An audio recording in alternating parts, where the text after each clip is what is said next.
Something Else Also Terrible is a podcast produced by the C-U CineFiles, a registered student organization at the University of Illinois. We're here to talk about horror movies and media and possibly everything else. The views expressed are solely those of the participants and in no way reflect those of the University, College of Media, Department of Media and Cinema Studies, or any other university entity.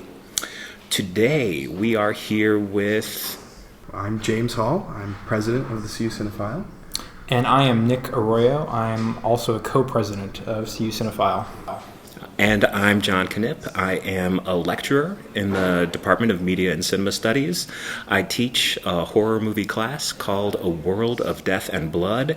And today we are going to be talking about art horror, or the recent cycle of what a student has called elevated horror, including the films Hereditary and Midsommar, written and directed by Ari Aster, The Witch from 2015, written and directed by Robert Eggers, and Luca Guadagnino's remake of Suspiria, written by David Kajganich, I believe is how you pronounced his name. So, to get started, I made a very strict request that when we start talking about this cycle of art horror films, that we are not going to talk about what the films don't do. We are not going to be talking about how they resist jump scares, how they resist addressing a youth audience, how they resist extended CGI sequences, but we are going to talk about aesthetics, themes, performance, and subtext. James, do you want to get started?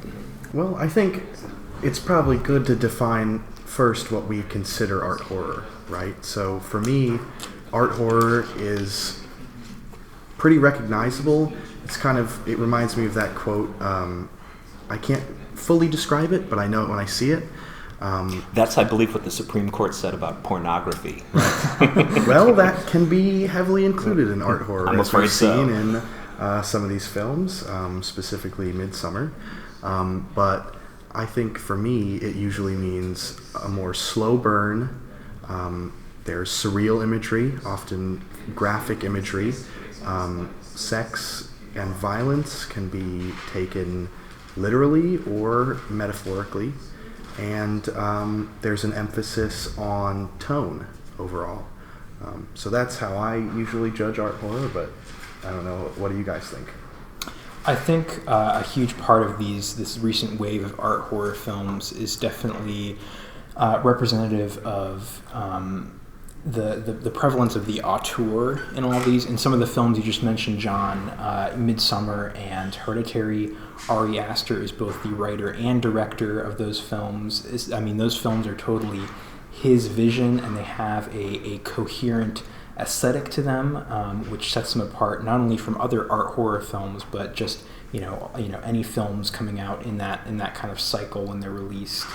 And I think I would describe that aesthetic as something that is meticulous. I think there are lots of sequences in Midsommar in particular that harken back to other major art horror films that have remained in the public cultural consciousness. There are some sequences that kind of remind me of The Shining. I think that's a huge staple in kind of... We were just talking about how perhaps The Shining is an important landmark for this current cycle of the art horror film. I do have a question, though, when you mention authorship, though. Authorship is a very tricky thing when you're talking about, not every movie that has the same writer and director, right, is necessarily an auteurist film. There are other things that are at work. Now, this idea is kind of complicated by Suspiria, I think, because that is a remake. It is a remake of a film that I think does have a certain authorial presence in it, and what happens when an art horror film takes on another art horror film? Well, I think with Suspiria, there is the idea that it is the vision of Luca Guadagnino, right? It's like in a similar way that John Carpenter's The Thing is John Carpenter's The Thing. This is Luca Guadagnino's Suspiria. It's not Dario Argento's. And I don't know, I think especially when it comes to Guadagnino, there is a kind of conversation around him that forces you to address authorship. And I think these movies, especially as part of the marketing, really stress authorship. So, for example, Robert Eggers has a new movie, The Lighthouse, and it's marketed as being the guy who made The Witch made this movie. And the same was with Midsummer. It was from the visionary that gave you Hereditary comes Midsummer. So I think that maybe it's not the best way to talk about these movies, but it definitely is a way, and it's a very prevalent way. I think there's a kind of growing insistence on that. It's part of the A20 formula, as A.A. Dowd likes to call it, of the AV Club. But the presence of Guadagnino, I think, is interesting because we have just kind of solidified our understanding of who Guadagnino is when he made Call Me By Your Name, which is a very different seeming film from Suspiria. But I do think that his body of work that I've seen, the way that it focuses on the experiences of women and the way that it fixes the experiences of women, I'm referring to not just I Am Love, which is the first film of his that I saw, but also A Bigger Splash, which came out a couple years ago.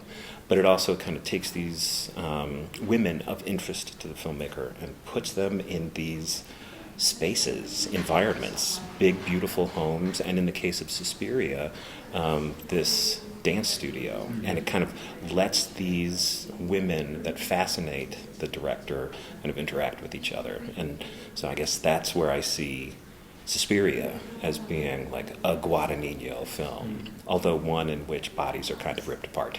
Right.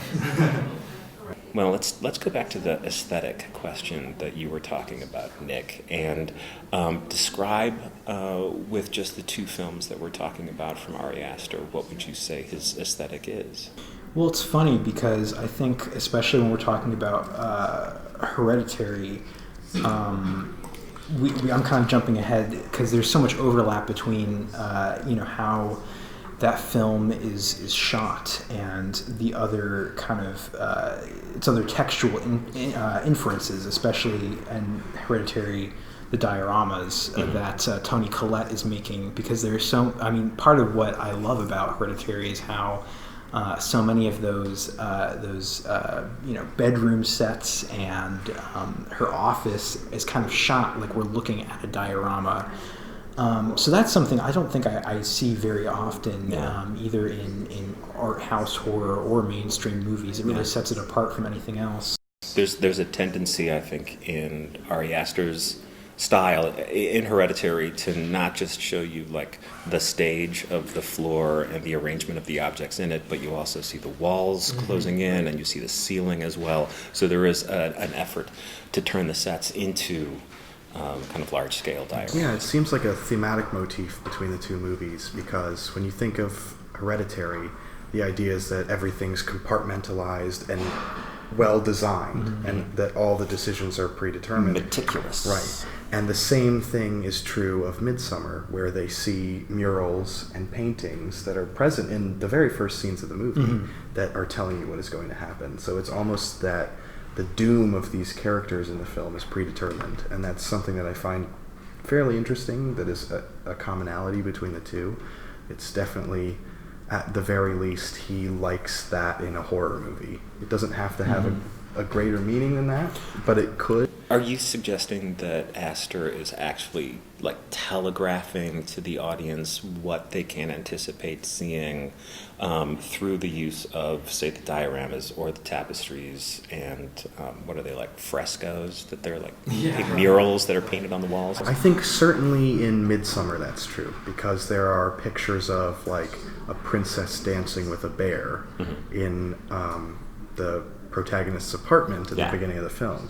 So I think that's certainly progressing and predicting the events of the film, much like the marketing did. It's almost like the film wanted you to know it was going to happen, and that makes it more horrific than trying to guess. It's funny. Because you're watching this doom come to them. And in Hereditary, I don't think you realize that all these people's decisions were predicted and controlled until the end, and then you rewatch it and you realize, well, they actually are these little players in a dollhouse that's been well designed for them. And I think that's a difference between the two. Well, I think it's funny hearing you talk about this. I mean, because that kind of that mode, you could argue, is in a way distancing. That kind of, oh, this is something predetermined to happen. This is something I am. This is a set I'm looking at. This is a future I'm viewing. But especially in Hereditary, it's kind of a way of intensifying viewership, I think. It's so difficult to tear your eyes off of those sets. It's so difficult to look away from a little girl's head being blasted off her body. Yeah. Which is something that's, I think, so appealing about these movies. Yeah, and that was the appeal I found of Midsommar as well, was that I knew from the get-go where it was headed, but I desperately wanted to see how it was going to get there. What I find curious, though, is that when we think of like what a horror movie's agenda might be, scares or even dread, setting up inevitability is also kind of like setting up a series of spoilers within the mise-en-scène. And I think it's interesting that that is a thing. What we associate that with horror as, like diffusing the shock or diffusing the effect of the horror. And yet what you guys are suggesting is that actually being aware of this certainty of their future, the fact that the movie is pointed in a certain direction, you know where it's going, but you can't look away, right? Mm-hmm. So that is an essential part of the horror of having your worst fears realized. Is that it? I think there's something that is innately human in that. It's like driving down the interstate and not being able to look away from a car crash. Yeah, not being able to look away from the little girl's head that's lying on the side of the road. Yes. Yeah. Right. So I think that there's something that is just... It's not comforting, but it's cathartic in a strange way, where you know that doom is coming and you want to see it as a release. And I think that I don't know how to describe it any better than that, but for me, that's what it, especially again with Midsommar, that's how it was, because I'm a large folk horror fan. I mean, I'm wearing an H.P. Lovecraft shirt today, so I kind of... I mean, I know where it was going immediately, but for me, it's all about the details, which I think is why people are drawn to art horror, is they want to see those details. Because with Robert Eggers' The Witch, right, you don't necessarily know what's going to happen. It's not hard to predict, but it's not spelled out for you in the same way that Ari Aster does. But isn't it possible that what is spelled out in terms of inevitability for the narrative of the witch is all right there in the Bible? I mean, that it seems to be their central preoccupation, or at least the patriarch's preoccupation, is making sure that everybody behaves within the guidelines that are present in the good book. And the family discovers that, first of all, it's impossible, right, to live according to Scripture when you're in those kinds of circumstances.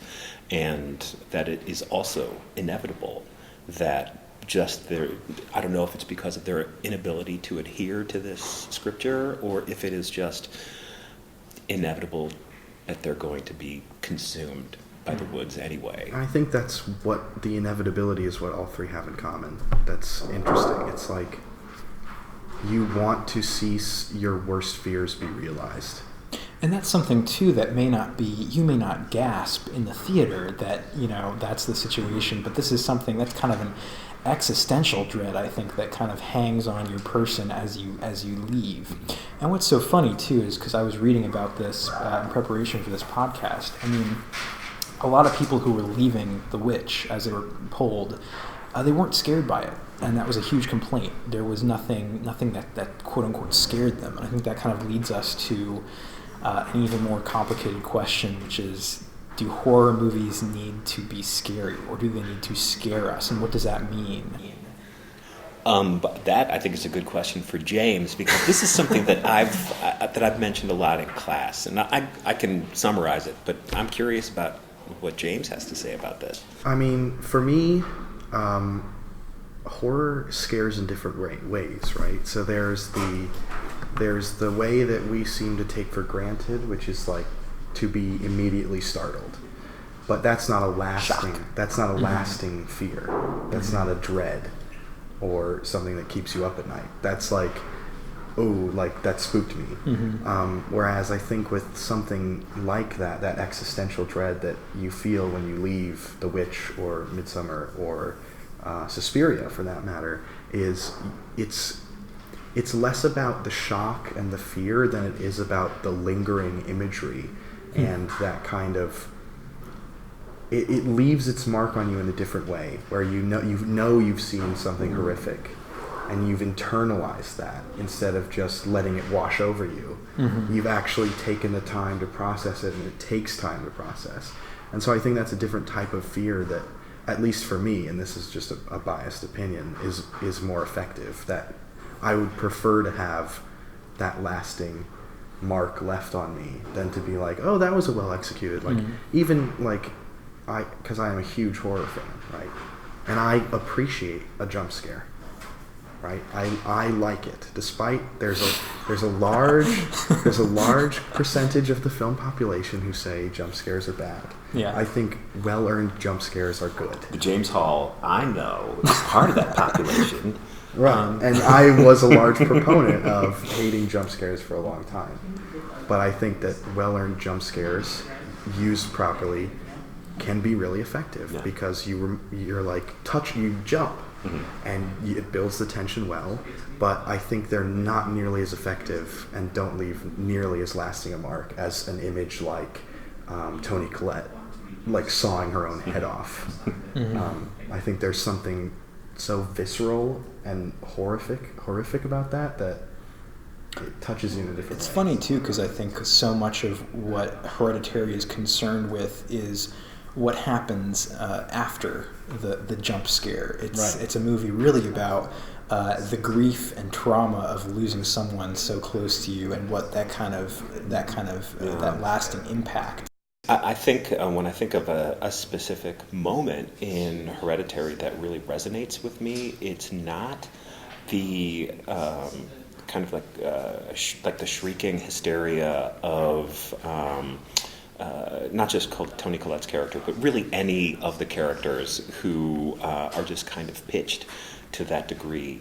But when Peter comes home from the party after the accident and is sitting in the driveway and is unable to move or leave or even register exactly what's happened, that to me, I guess, is kind of like a distillation of what Ari Aster's agenda is. It's that driveway moment where you are just trying to kind of draw everything in and not just make sense of it, but be certain that it happened.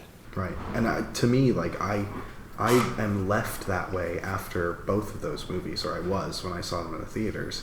I had my own driveway moment sitting through the entire credits of the film in the theater trying to process what I had witnessed.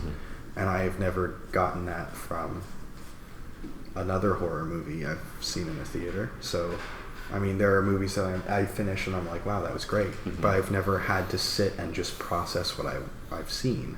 Yeah, and I think that actually might have more, or lend more to the horror, to the agenda of generating fear, than some of the other stuff is the post-mortem, right, where you kind of have to take the movie and flatten it out and fold it up and try to figure out how everything kind of works together.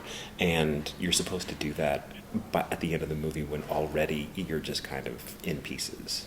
Yeah, and I think one of the most lasting images from Suspiria, especially, is when Guadagnino is kind of embracing that that viewership and looking at something that is particularly disturbing. I'm thinking of the scene where it's fairly early on, where Dakota Johnson is using her dance moves to torture another dancer who is, I guess, below her in the studio, and her limbs are twisting and turning, and there's Tom York's amazing soundtrack to go with it. Yeah, and I think that is where it overlaps a lot with Argento's Suspiria, which is a movie that is not so much about the story, but about the image and the kind of raw experience of colors clashing together while Goblin's amazing score kind of plays through. So I think it's kind of funny how those kind of things have been adopted by Guadagnino and kind of changed. Which I guess leads me to the next question, if you don't mind me going there, which is influence. What kind of influence do you see echoing through these films? I mean, for me, it's easy to trace things back to The Shining, like you said. But I think there's also, you can't ignore Rosemary's Baby either when we're talking about these things, because I just keep thinking of it during our discussion, because we're talking about events being inevitable and us knowing what's going on, but the characters not. And we know that Rosemary's Baby is the Antichrist. Mm-hmm. We know. But we still want to watch it unfold, and we want to see her come to this realization herself. And so when she does, not only is it like disturbing and like the horror is realized, but it also lingers on that moment.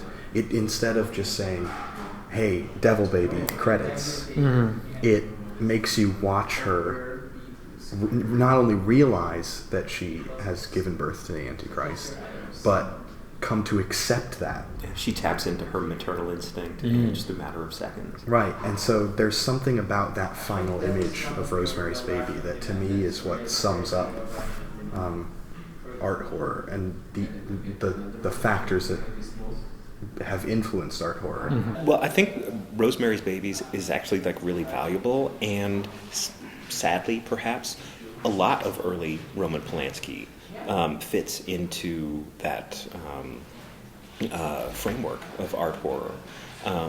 I think it's hard to... First of all, Rosemary's Baby is a very meticulous film, the way that Hereditary is. We're not the first to make that association between Hereditary and Rosemary's Baby, but it's purposeful. There's a reason for it. And I think what gets lost, when people talk about the plotting, is how meticulously and carefully everything is put together in Rosemary's Baby. That you know exactly where it's going, but the way that everything is structured is just kind of curious, as you're kind of being drawn into this narrative that you seem very aware of.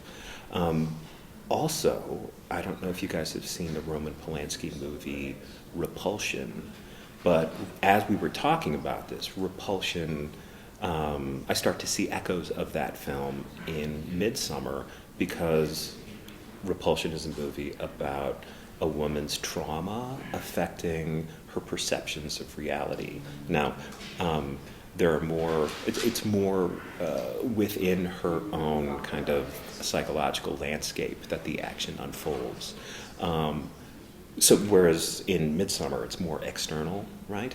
But it still hinges on our understanding of this young woman's trauma and how it externalizes into like kind of shaping her worldview so that she can kind of conform to this community's practices, even though it means these really terrible, terrible things. So I see that as part of it too, this kind of the resonant influence of Roman Polanski, for better or worse. Yeah, and I don't want to cut Nick off. No, I know you're about to say something, but just you talking about that, I'm thinking about Midsommar and Rosemary's Baby, and their final scenes are so similar because there's this crescendo in the score as they both realize what they've witnessed.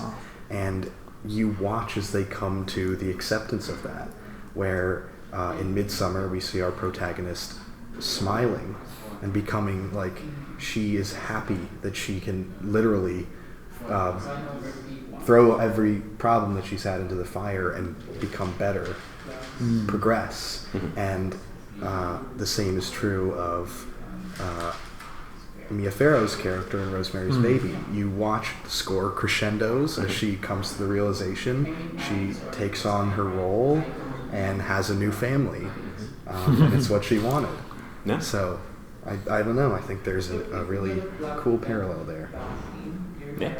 Just while you were saying that, I think I was thinking about, I mean, maternity is such a huge, through line that connects these movies, but also I think they revolve around similar spaces, the home, family trauma. Really, all of them are fixated on the interior lives of women. And these are like auteurist films by men, for the most part written by men, but also preoccupied with the internal lives of women. No?